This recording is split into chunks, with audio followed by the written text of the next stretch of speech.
अगर 1857 में बस एक बुनियादी कमी ना होती तो क्या भारत 90 साल पहले आज़ाद हो चुका होता। और हैरानी की बात यह है कि वो कमी ना हथियारों की थी ना बहादुरी की। 1857 की क्रांति को भारत का पहला स्वतंत्रता संग्राम माना जाता है। सैनिकों से लेकर राजाओं तक, आम लोगों से लेकर वीरंगनाओं तक हर वर्ग ने अंग्रेज़ों के खिलाफ आवाज़ उठाई।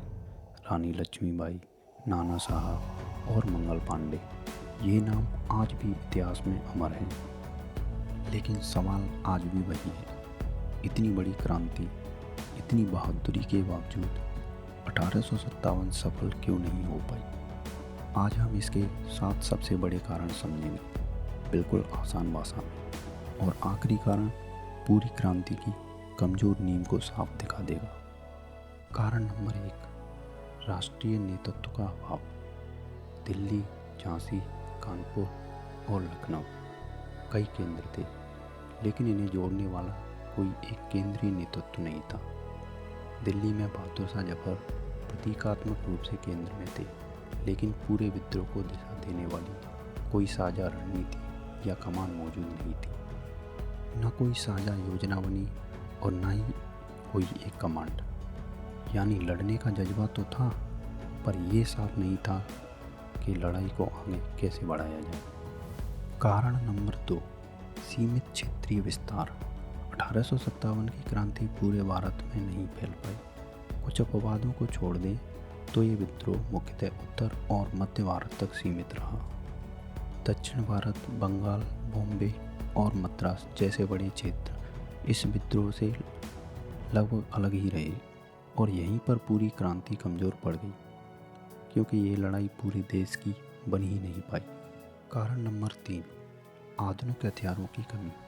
भारतीय विद्रोहियों के पास ज़्यादातर पुराने हथियार थे, तलवारें, भाले और सीमित बंदूकें। वहीं अंग्रेज़ों के पास थी आधुनिक राइफलें, शक्तिशाली तोपें और संगठित सैन्य व्यवस्था। झांसी जैसे मोर्चों पर रानी लक्ष्मीबाई के नेतृत्व में लोग बहादुरी से लड़े, लेकिन तकनीकी और संसाधनों की कमी हर लड़ाई को और कठिन बना देती थी। इतिहास यही बताता है कि सिर्फ साहस काफ़ी नहीं होता, उसके साथ तैयारी भी चाहिए होती है। कारण नंबर 4, शिक्षित वर्ग का कमज़ोर समर्थन।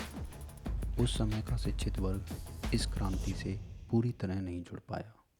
कई लोगों को डर था कि अंग्रेज़ों के जाने के बाद देश में अव्यवस्था फैल जाएगी। अंग्रेजी शिक्षा और सरकारी नौकरियों से इस वर्ग को कुछ व्यक्तिगत फायदे भी मिल रहे थे, लेकिन अगर गहराई से देखें तो तस्वीर यहीं पर और साफ होने लगती है, क्योंकि अगला कारण लड़ाई बाहर नहीं भीतर से जुड़ा था। कारण नंबर 5, आपसी फूट और स्वार्थ। 1857 की क्रांति की सबसे बड़ी कमजोरियों में से एक थी एकता की कमी। कुछ राजा नवाब अपने निजी स्वार्थ के कारण अंग्रेज़ों के साथ खड़े रहे। हिंदू, मुस्लिम, जातिगत और क्षेत्रीय मतभेदों ने विद्रोह की ताकत को अंदर से कमज़ोर कर दिया, और इसी कमजोरी का फ़ायदा उठाकर अंग्रेज़ों ने डिवाइड एंड रूल की नीति अपनाई और सफल भी हुए। कारण नंबर 6, अंग्रेज़ों का मजबूत प्रशासन और तेज संचार।